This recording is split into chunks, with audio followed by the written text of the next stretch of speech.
It's the Horsham District Football League report and the Jeparit Rainbow Storm, where it's raining again in Rainbow, and it's Big Peter Weir, who doesn't mind that, joining us. Hey Peter, how are you? Yeah, well, thanks, Wayne. And yeah, it's great to have another up to 10 mil overnight, and it allows for a pretty lazy Friday afternoon as the boys around the district prepare for finals over the weekend. Yeah, a bit of rain, and saw last week on the Rainbow Oval there was puddles, and blokes were sliding in the water. It almost like Albucacha will be filled up soon. Yeah, it might be hard to get the boys to summer pre-season if we get a bit of water in the lakes up here, Flowman. But yeah, you definitely can't complain about the moisture. And yeah, it was great to see water laying on the Rainbow Oval. So it shows that things are looking pretty good in the area. Yeah, great stuff. Things are looking good for Eden of Apsley, who make the finals, beating Natimark 14-14 to 8-11. Yeah, confidence-boosting win to take into the finals series this weekend by the Eden Hope boys, and finishes probably a disappointing season for Natimark, but I know they did have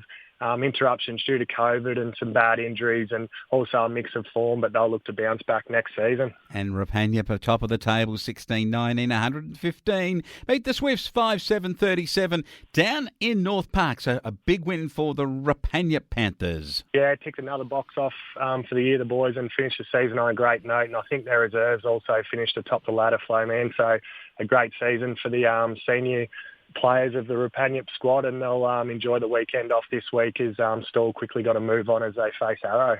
Yeah, they were a very good side, Rappers. Kalki, the top two sides won big margins too in the end. The Keys got home in emphatic style and won easily over Taylor's Lake. Yeah, it's only going to come down a percentage to secure that top two spot, and they did that early in the game. They were 70-odd points up at quarter time, so that would have secured that top two spot. So things slowed down a little bit after that, Flowman, but I think the weather was pretty tough conditions there as well. And, a tough year again for Taylor's Lake, but Joseph Watson was best on ground again, and he's had a really great season for the Taylor's Lake boys. Yeah, he's been very, very good.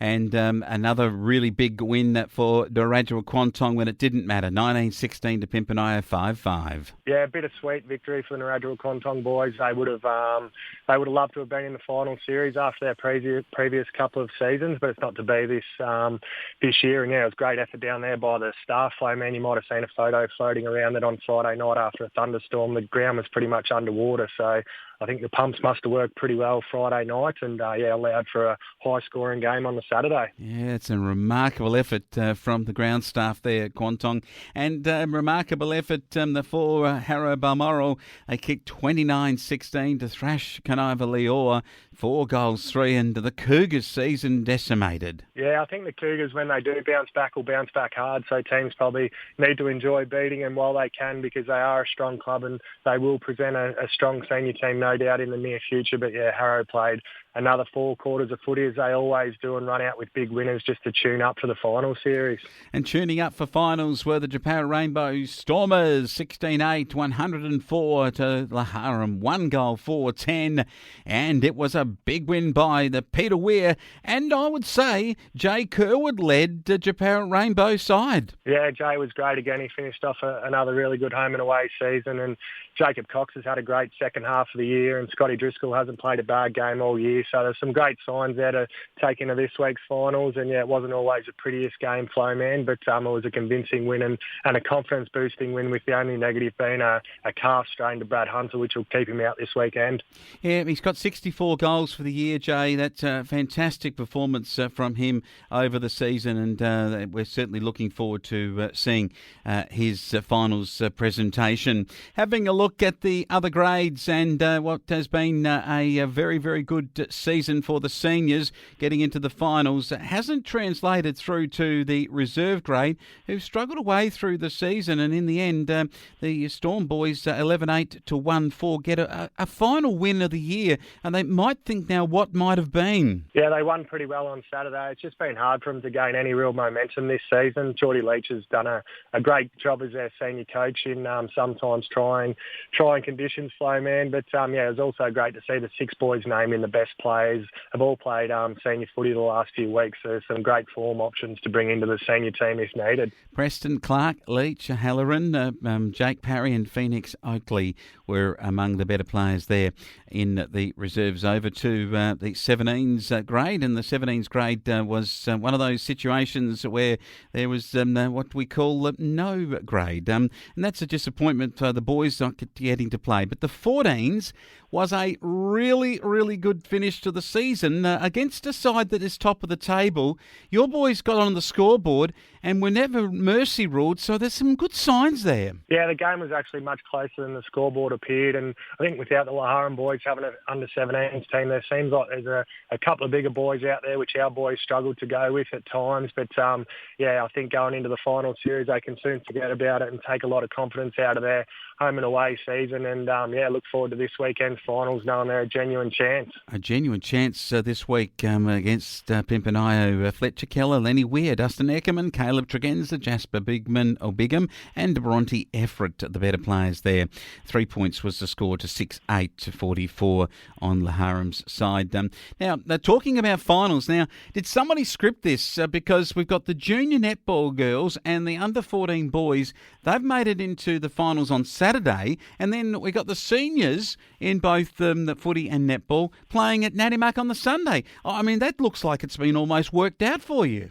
Yeah, it's going to be perfect. The juniors with the under-15 girls and the under-14 boys will represent the club on the Saturday, and the senior gang will get a chance to go and support them. And then likewise on the Sunday, I'm sure the junior kids, after playing in their final series, will line up and support the netty and footy teams. Great stuff for them. And Penny Fisher, she'll be out and about, I presume, in the seniors. Did I read 450 games? Yeah, you did, Flowman, and from all reports, 450, pretty good one. She's been a great netball player, and it'll be great to have her leadership there out on the court as the girls go into their first final series since we've been in the Horsham District League. What a great thrill for her to make the finals in this league after many, many years since the Old Mallee competition. Having a look at the finals and what's in front of us, and it's going to be great for the kids because on the Saturday they go down to Edenhope. They play Pimpanayo. They beat Pimpanayo just a couple of weeks ago. They must be absolutely thrilled to be out on the training track this week. Yeah, speaking of first finals appearances, it's the same for the under-14 boys, and they've taken a great bit deal of energy and enthusiasm into this first final, and I think with that intensity early, the game might be a bit scrappy, so look for Ryder Gould and Kane Baston, a couple of little goal sneaks to kick a couple of goals for our boys and settle the day, and then through the midfield, they'll look to blokes like Will Fisher and Xander Eckerman to really keep driving the ball forward, and I can't see why the boys can't have a good win in that first final based on the results a couple of weeks ago. Yeah, well, it's going to be interesting. Go for it, young lads. Rapaniat play Edenhope Apsley on the Sunday in the other game. The 17-year-old age group in the finals context, the elimination final on the Saturday is between the Swifts and Narrandera Quantong, and on the Sunday the qualifying there is Natimak taking on Kalkee. Natimak luckily on their home deck there. And then in the reserve grade, we've got Harra versus Pimpanayo on the Saturday at Edenhope, and the Swifts versus the Keys at Natimak on the Sunday. But in the senior grade, Big Peter Weir, where your blokes are coming out, you mentioned Hunter's injury, a bit of an out for the Sunday match. It is an important one because you play Edenhope Apsley. You've been able to have their measure, but it's at Natimak, so a neutral ground. How have you trained this week? Yeah, it's been really good lead up to the game. I think both games against Edenhope this year have come down to within 10 points, Flowman, so it should be a great contest. As we know, the McIntyre boys are built for finals footy. They're nice, clean players, and they've got great skills. So look for the Edenhope boys to want to get the ball in their hands. And you got someone like Matty Butler up forward who only needs 5 minutes to really turn a game on its head. And they're complemented really well with fellas like the Keeley boys, where they just go until the final siren. So they've got a good mixture of players built for finals that'll really test our senior team this weekend. Going to test you, and it's going to be a massive contest across on the netball courts where Penny and her girls will be playing. How do you reckon they'll go in their first final? Who have they got? Well, based on last effort against Narrabri Quantong, was probably their best win for the year, Flowman, but it was only by that solitary goal. So the girls will really try and replicate that, but it's obviously going to be a tight and tough game on the netball court as well. Okay, any functions that will happen? Obviously, we've finished home and away games, but any celebration functions out of the weekend? No, not at the moment. We'll probably catch up somewhere, hopefully on the winners' sheets, and have a couple of drinks in town somewhere. The Bull and Mouth is a great sponsor of the club, so possibly in there, Flowman, but not too many, as we hope to look forward to the finals the weekend after. Yep, exactly right. In terms of any of the issues surrounding the players getting them across to South Australia, you've got Hunter out, of course.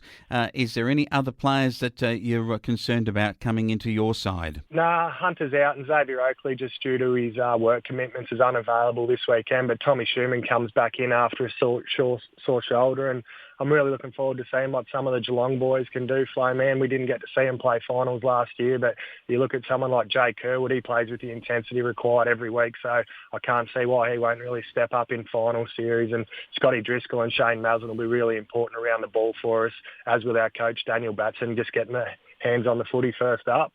Yeah, you've got that really good lineup just looking through here, and I reckon it's going to be a very, very good win. I'm going to tip you to win it, and I think in the kids in the morning, I'm going to tip the under-14 boys to get home too. It could be a very big green celebration this weekend. Big Weary, I'll let you get back to all that hard work that's going on with the rain that's falling around the farm, and you have a good preparation for football on Sunday, which looks like being a magnificent day. Yeah, it's going to be a perfect day for footy, and there's always a great vibe around finals footy, Flowman, so it's going to be great to be a part of another final series with the Jeparit Rainbow boys. Jeparit Storm legend Peter Weir joining us here on the Friday Night Sports Show. Thanks, Wayne.